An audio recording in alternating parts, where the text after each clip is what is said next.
नमस्कार, मैं जितेंद्र जैन और आप देख रहे हैं खबर समय जगत। आई नजर डालते हैं आज की कुछ ताजा तरीन खबरों पर। छिंदवाड़ा मध्य प्रदेश मीडिया संघ के पत्रकारों को कोरोना योद्धा सम्मान से किया गया सम्मानित। श्री श्री राकेशानंद जी महाराज के पावन सानिध्य में सोनपुर छिंदवाड़ा में श्रीमद् भागवत कथा का श्रवण कराया जा रहा है, जिसमें छिंदवाड़ा जिले के सभी तहसीलों से मध्य प्रदेश मीडिया संघ के पदाधिकारी गण और सदस्य समेत प्रिंट और इलेक्ट्रॉनिक मीडिया के पत्रकार शामिल हुए और भागवत कथा का श्रवण पान किया गया। सोनपुर भागवत कथा में श्री श्री राकेशानंद महाराज के द्वारा भगवान श्री कृष्ण की अद्भुत बाल लीलाओं का चित्रण करते हुए कहा गया कि भगवान निरंतर अपने भक्तों को दुखों से बचाए रखने के प्रयास करते हैं। अपने बाल्यकाल में भी भक्तों को दुख देने वाले राक्षसों का वध करके भक्त भयहरण महाप्रभु ने अनुशासनहीन समाज से व्यक्त कुरीतियों, दुराचार और कुशासन के विरुद्ध अभियान छेड़ दिया है।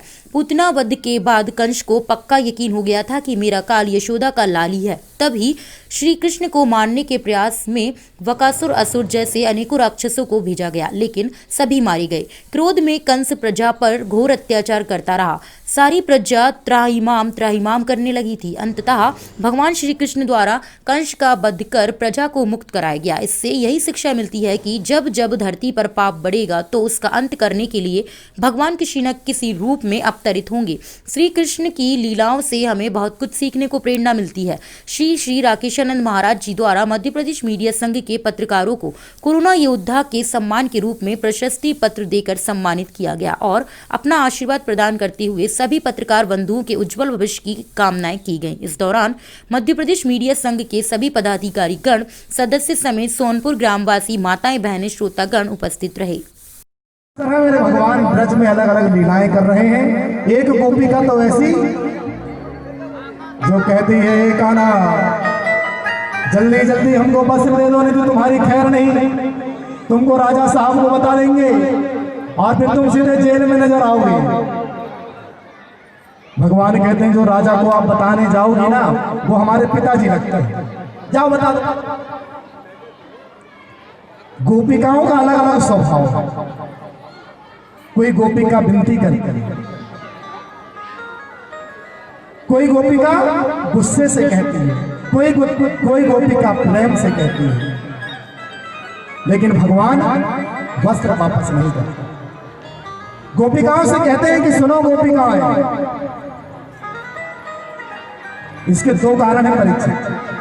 भगवान को वस्त्रों को चुराने की आवश्यकता, हरण करने की आवश्यकता क्यों पड़ी? ये भगवान गोपिकाओं को बताना चाहते हैं। ध्यान देना, बहुत सारी चीजें ऐसी हैं जिसमें पर्दा बहुत आवश्यक है, मर्यादा है। भोजन में मर्यादा होनी चाहिए, भजन में मर्यादा।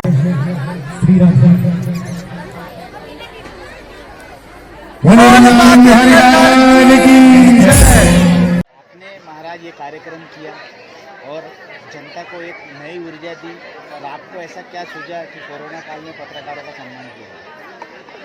कोरोना काल में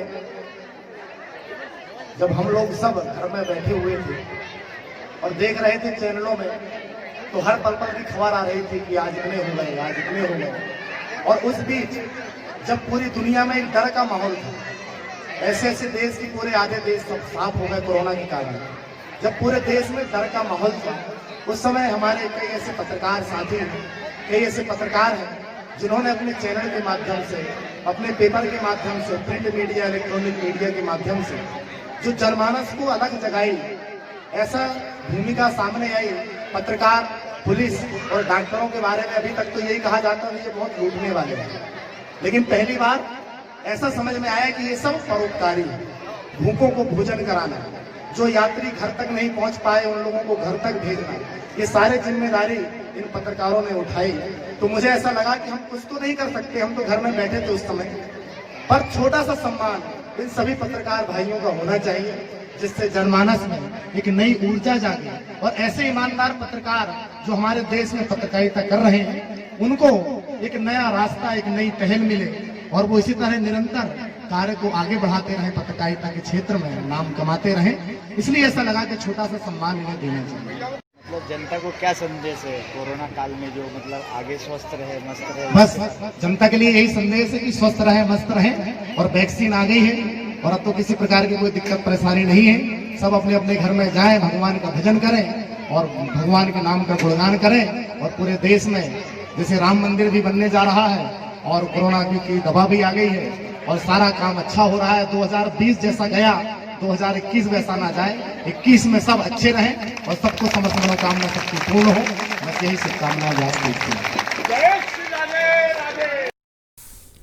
खबर समय जगत के लिए जिला ब्यूरो चीफ अजीत पांडे की रिपोर्ट।